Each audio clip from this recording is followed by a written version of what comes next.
Hey, welcome to Excel Video 474, everybody. I'm Nate Moore. Another encouragement to sign up for the MGMA Annual Conference in Nashville this year. My session's Monday afternoon. We're going to demonstrate a lot of the tools we're talking about in terms of business intelligence, live examples, real data, stuff that I think you'll find very helpful in Nashville this fall. I look forward to seeing you there. What I want to do today is introduce the Excel data model, give you a couple of pros and cons, just kind of walk you through a little bit of where it is and what it looks like, and then we'll keep going.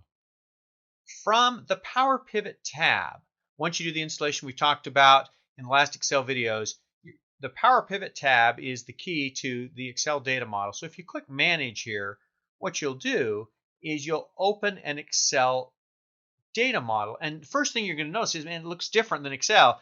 In fact, if I move this out of the way for a minute, I've got Excel open here and the data model is in a different window altogether. And it looks a little bit different. Let me just start with a few of the things, the cons, if you will, the things you got to get used to, and then work on the pros because there's a bunch of pros. One of the cons is that this is a table, but hey, this really wasn't Dr. Camacho, I can't even highlight it. I can't type on it. I can't change the numbers or the dates. I can't change anything. This isn't a typical Excel spreadsheet where you can go in and, oops, I misspelled something or I got the number wrong. It's none of that. It's locked in here, so there's no changing the data from inside PowerPivot like you're used to doing in Excel. Another thing that takes some getting used to is the formulas they take some getting used to. A lot of them look like Excel, but the way formulas work in PowerPivot is rather in an Excel formula, you're going to reference cell, A3 and add it to cell B3 or whatever. Here, formulas are row and column based. You don't reference specific cells so much as you do look at this row and do that to it, or look at this column and do this to it kind of thing. So formulas take a bit of getting used to. There's a new language called DAX, D-A-X, to play with, and there's going to be a bunch of Excel videos with DAX examples, and we'll walk through it slowly and explain those kind of things. But formulas take some getting used to. The other caveat is if you really want to leverage the power and put a ton of data, which is a big reason to use the Excel data model, is to put a ton of data in here, you may need to go to the 64-bit version of Excel.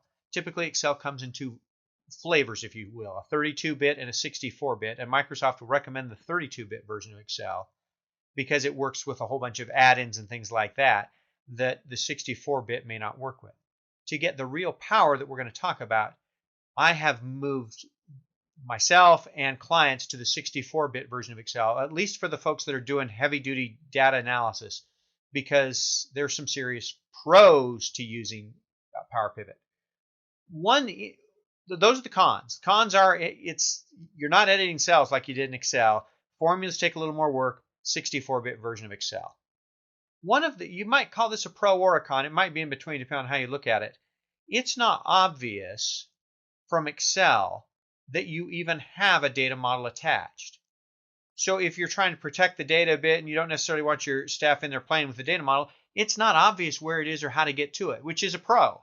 It's a con if you open a spreadsheet and you can't figure out where the data is until you remember it's PowerPivot, but I think it's mostly a pro that this PowerPivot window is not real obvious for rookie or new users. Now let's talk about several of the pros that are involved in doing PowerPivot. The big pro is you can put millions and millions and millions of rows in this thing.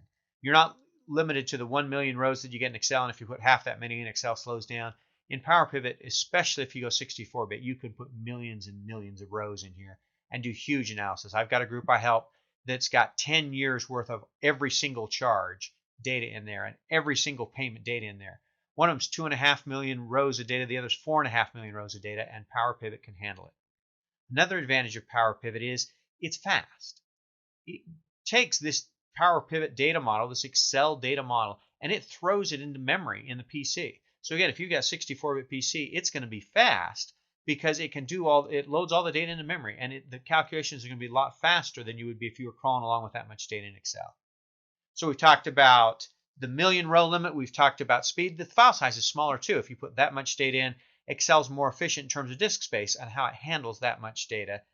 And the last trick to this that can be very helpful is you can put multiple tables in here. If you look, I've got a dates table and a diabetes table in this example. But you can line up a whole bunch of tables here without ever fighting VLOOKUP. If VLOOKUP gives you nightmares and you've watched my videos a bunch of times, you still don't like VLOOKUP, you can join a bunch of different tables worth of information without having to deal with VLOOKUP. When you work with PowerPivot, you can only have one Excel data model in a spreadsheet. But that one Excel data model can have many, many, many tables in there, and you can link them all with relationships that don't involve VLOOKUP. So there's the pros, the cons, the things to think about as you're getting used to thinking about the Excel data model and PowerPivot. Stay tuned in the next Excel video. I just want to walk through the ribbon and show you big picture what we're going to talk about as we put data into the Excel data model. Thanks for watching.